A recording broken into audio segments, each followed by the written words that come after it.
This is the World Organic News Podcast for the week ending 4th of July 2016. John Moore reporting. This week we begin with a post referring to an upcoming film night in Glenbrook, New South Wales. This event is the screening of the Australian documentary What's with Wheat. The doco looks at what's changed recently, in evolutionary terms, to create a huge number of health reactions to wheat. Given we've been eating this grain for at least 10,000 years, why are we suddenly finding individuals, not just those diagnosed with celiac disease, having adverse reactions to this noble grain? Well, not surprisingly to listeners of this podcast, it's got a lot to do with chemical sprays, selection for starchy grain, and modern, in air quotes, bread making techniques. I understand not everyone will be able to attend the Glenbrook screening on the 10th of August, nor the Castle Hill 14th of August screening. Fear not. A link in the show notes will take you to the documentary's website where you can organise your own screening. The discussion within the doco is important. Bread is but one aspect of our corrupted, price signal deformed and failing us food system, especially in the English-speaking world. This documentary and others like it are but the start of the process. Once we have identified a problem, we must act. There's a link to a 3-minute 18-second SoundCloud piece from a while back I knocked up on the home bread making movement you might find interesting. Even if we make just one loaf of real bread with organic wheat, spelt, rye or some combination thereof each week, we will have started a revolution. A revolution which fills your home with the scent of joy, the taste of real food, and the knowledge you did it yourself. The side effects we are experiencing with wheat can be attributed to the industrialisation of food. Wheat allergies and so on are but one of the canaries in the mine. A blog post, The Danger of Too Much Industrial Animal Agriculture, from the Cool Old School blog, follows another line on this subject. This short video points to the obvious and unpleasant consequences of industrial stock confinement.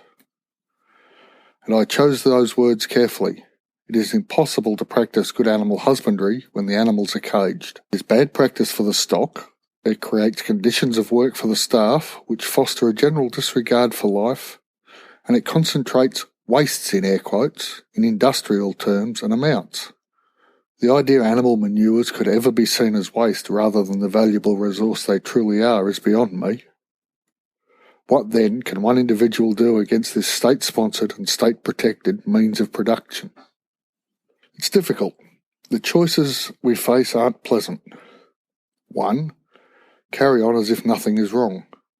Almost impossible once we've seen the conditions in which poultry, swine and cattle, and increasingly sheep are kept. 2.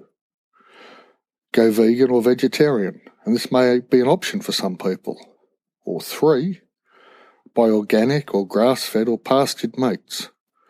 All 3 of these production adjectives ensure the stock see the sky, have room to move, and are able to live as they evolved.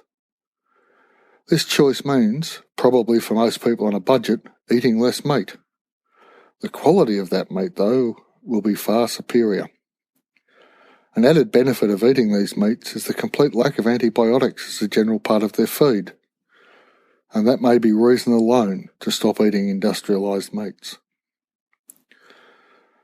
As with wheat from our first link, meat too has been industrialised, and it benefits us no more than it benefits the wheat or the animals.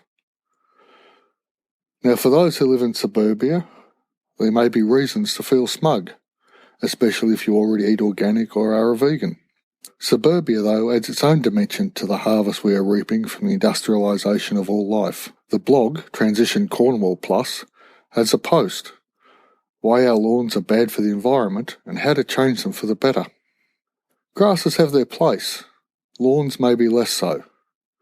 Lawns, it would appear, became fashionable during the Victorian period as a way to both ape and to have within the confines of a middle-class townhouse a little bit of the aristocracy's lifestyle. The great rolling lawns of stately homes were created, though, not by mowing so much as by grazing sheep. Given that each sheep requires a minimum area upon which to live, the only way to mimic the look was by mowing. Mowing then meant the use of a scythe. Nowadays, it means fossil fuel-powered machinery and the application of massive amounts of chemical fertiliser and herbicides. It will come as no surprise to many of you to know that the most used herbicide in this setting is glyphosate. Yes, our old friend is probably not the word, shall we say acquaintance? Roundup. Recently declared a probable carcinogen by the World Health Organization, the application of this herbicide is destroying biodiversities in cities, suburbs, and of course my pet hate, golf courses. Add to this the lack of weed, in air quotes, flowers for bees, and we can see the issue of lawn should rightly be higher in our focus. Have a read of the post, link is in the show notes, and make some changes, not just for yourself and your loved ones, but for the biosphere as a whole. That brings us to the end of this week's podcast. I believe it is customary on this date to say to my listeners living between Mexico and Canada, Happy 4th of July. I hope it's all going well for you all. If you've liked what you heard, I would appreciate a review on iTunes. This helps others to find us, thanking you in advance. Any suggestions, feedback or criticisms of the podcast or blog are most welcome. Email me at podcast@worldorganicnews.com. Thank you all for listening, and I'll be back in a week.